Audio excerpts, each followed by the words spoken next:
সংস্কারের কথা বলে এই সরকার জনগণের কাছে কোনো জবাবদিহিতা নাই, দায়বদ্ধতা নাই।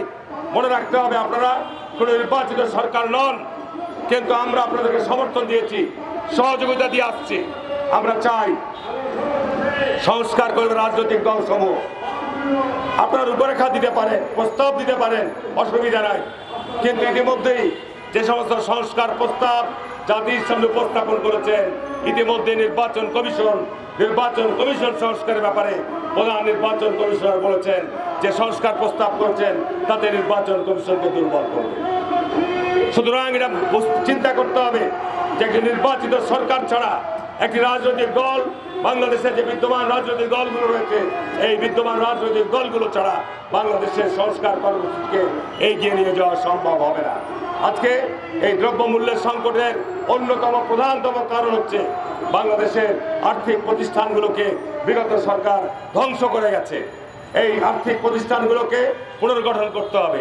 এই আর্থিক প্রতিষ্ঠানগুলোর সাথে যারা অনিয়মে জড়িত ছিল, ওই আওয়ামী দোসররা, তাদেরকে আইনের আওতায় আনতে হবে, বিচারের আওতায় আনতে হবে। পালিয়ে যারা গেছে, কিন্তু যারা দেশে বিদ্যমান রয়েছে, এখনো পর্যন্ত কিন্তু আমরা হতাশ, আমরা আশ্চর্যান্বিত। 6 মাসেও সত্যিকার অর্থে বড় ধরনের কোনো কর্মসূচি আমরা দেখছি না। সরকার চলছে, আমাদের উপদেষ্টা পরিষদের কতিপয় সদস্যদের মনে হচ্ছে তারা এন্টারটেনমেন্টের মধ্যে, আনন্দ উপভোগের মধ্যে রয়েছেন তাদের ক্ষমতাকে। জনসাধারণ কিন্তু আজকে এই অবস্থার জন্য এই অন্তর্বর্তী সরকারের কাছে এটি প্রত্যাশা করে না। আমি প্রায় সচিবালয়ের মধ্যে যাই, অত্যন্ত হতাশাজনক চিত্র দেখি।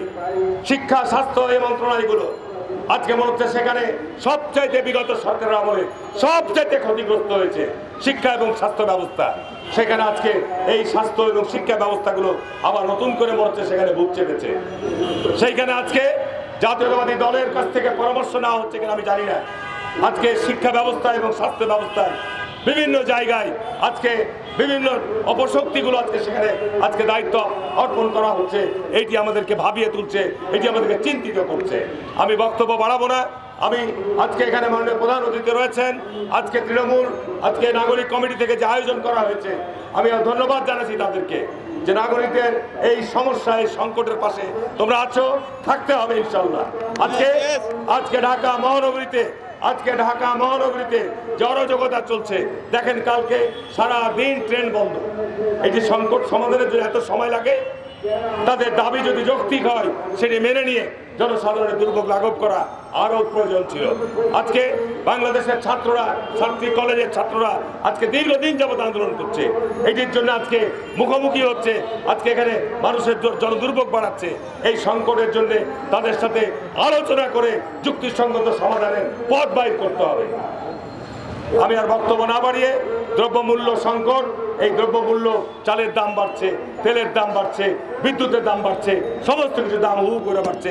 মানুষের কর্মসংস্থান নাই, মানুষের ইনকাম নাই। সুতরাং এই দ্রব্যমূল্য সংকট থেকে বাঁচানোর জন্য তত্ত্বাবধায়ক সরকার, অন্তর্বর্তীকালীন সরকারকে কার্যকর পদক্ষেপ নিতে হবে। কার্যকর পদক্ষেপ নিয়ে দ্রব্যমূল্য নিয়ন্ত্রণে আনতে হবে, জনগণের ক্রয় ক্ষমতার মধ্যে আনতে হবে। এই বলেই আজকে উপস্থিত সকলকে আন্তরিক অভিনন্দন, শুভেচ্ছা জানিয়ে বক্তব্য শেষ করছি। সকলকে ধন্যবাদ। আসসালামু আলাইকুম ওয়া রাহমাতুল্লাহি ওয়া বারাকাতুহু।